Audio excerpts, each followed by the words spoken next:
Today I'm going to show you how to remove a latch on a IM cooler. This would work for 30 quarts, 50 quarts, 70 quarts, and your 20 quart. You're going to need a hammer and a punch, and you're just simply going to hit on the pin. Also going to need a pair of wire cutters, work the best. We're going to grab the back of the pin, squeeze real hard, and hit against until your pin comes all the way out. Now I'm going to show you how to install a latch on your IM coolers.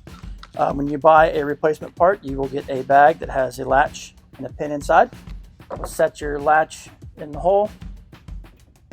We will start your pin, and we just need to use a hammer to hit the pin in the hole.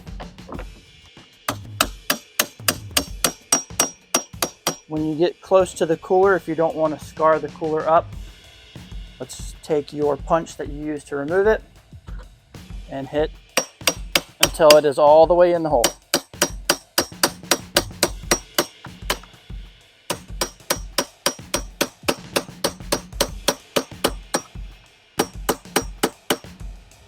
When the pin is all the way seated, your latch is now replaced.